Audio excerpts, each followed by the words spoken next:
Okay, finally, we've reached Venus in Pisces in the 12th house, and I'm going to read through the slideshows. And if you want to see previous to this, just go back to first house, Venus in Aries, and you can get to see the whole lot. So here goes, Venus in Pisces in the 12th house.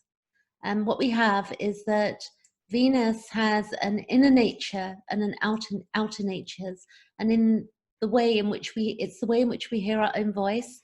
And as we listen to ourselves and our inner talk, we can then see how we project that out into the world, and then we get it reflected back to us. So that's not in every single case, but generally what goes on is that however we're speaking to ourselves and the way we listen to our own voice, then, and the way we listen means that we project it back out into the world. And Venus is about our inner needs and values, and Neptune rules Pisces and the 12th house. So next slide.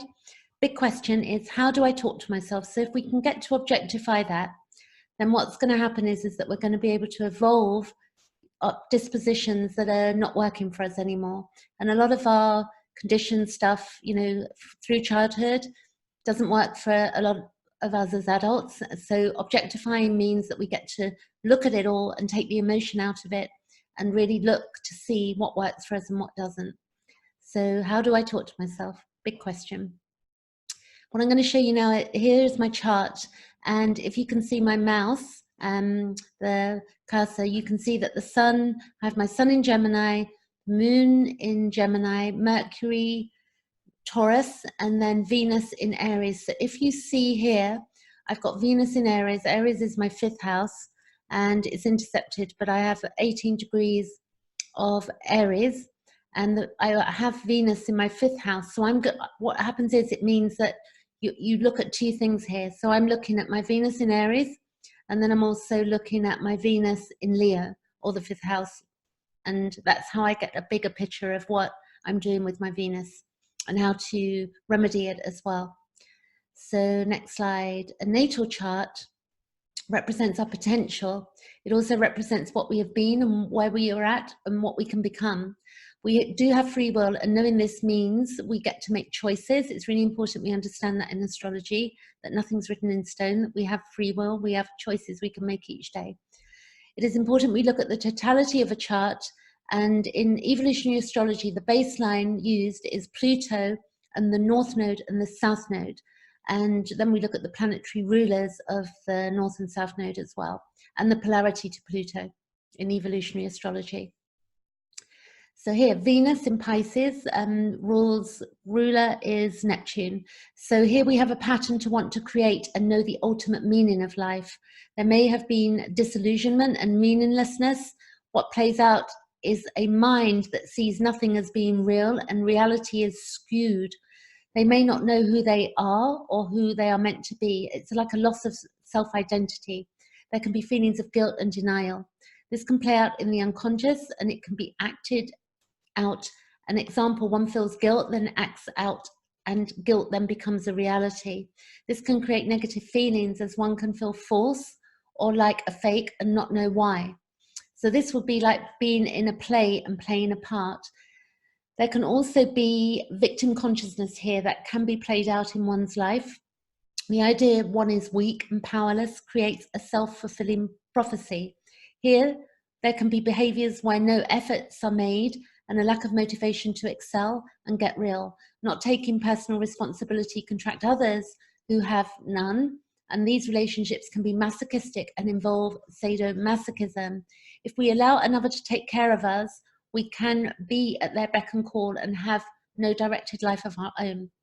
There can be a feeling of being punished and self-punishment, and we can see how our inner world and how our inner talk attracts things. If we feel guilty, then we can believe we deserve punishment and attract that.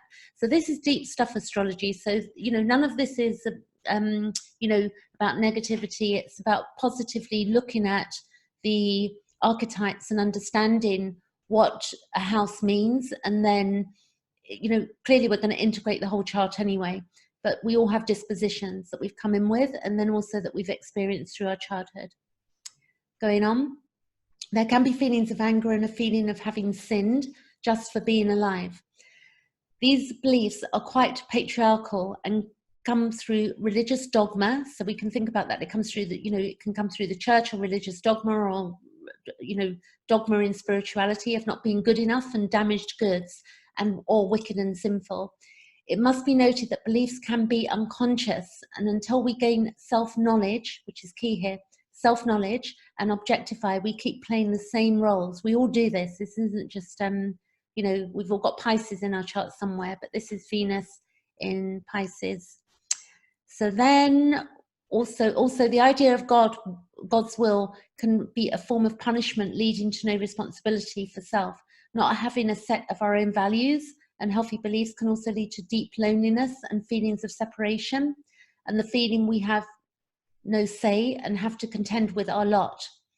How we relate to self is projected back to us. So how we relate to ourselves is projected back to us. We can integrate a way of being that allows for us, being sexual and spiritual, to have a structure that works for us in real time. So the remedy for this would be, we can balance this with the polarity of Virgo, and look at our life objectively and begin to form structures that work, to be discerning, to look at reality and get grounded, and look at one's responsibility to self, to ourselves and others, and have a plan and get to understand one's own mind. So it's about getting to know yourself. When we see that what is needed and incorporate what works, we can know who we are on this earthly plane. So clearly, it's working on ourselves. And then what we have is that Uganda, I love this quote, Uganda, mankind is engaged in an eternal quest for that something else he hopes will bring him happiness, complete and unending. For those individual souls who have sought and found God, the search is over. He is that something else. So to know God really is to know self and, our soul. And that takes years of, developing, maturing, objectifying, and it's different for everybody. What, God is subjective. What we feel God is and what we imagine God to be, it's different for each of us. It's undefinable, but we can say, that we can agree that, upon what God is with some people, and with others, we're just not going to have the same belief system. So different for everyone. Carl Gustav Jung here, he was the founder of psychoanalysis, along with a few others of that early period in the 1800s. And also he was working with Freud for a period of time. So you might have heard of Freud, and Carl Gustav Jung was 20 years younger. And Freud believed in the connection with spirit and the numinous and the soul. And he said, until you make the unconscious conscious, it will direct your life and you will call it fate. So really take on what that's saying there, that, the more we objectify, the more we know ourselves, the more we evolve, and we, have better lives. So also, what you resist not only persists, but it will grow in size. And Carl Jung said that. And resistance determines the magnitude of our problems or confrontations. So if we resist, it persists and grows in size. And here, the source material is Jeff Wolf Green, Pluto 1, The Evolutionary Journey of the Soul, and Carl Gustav Jung, various quotes, and Uganda, and a few pictures from Google. If you want to have a chart read with me, then you can book me. This is my email that you can see, but below this video, you're going to see my booking page. And also, if you want to see the other Venus through the houses videos, just go back and you'll find it on my channel. Thanks for watching, and catch you later.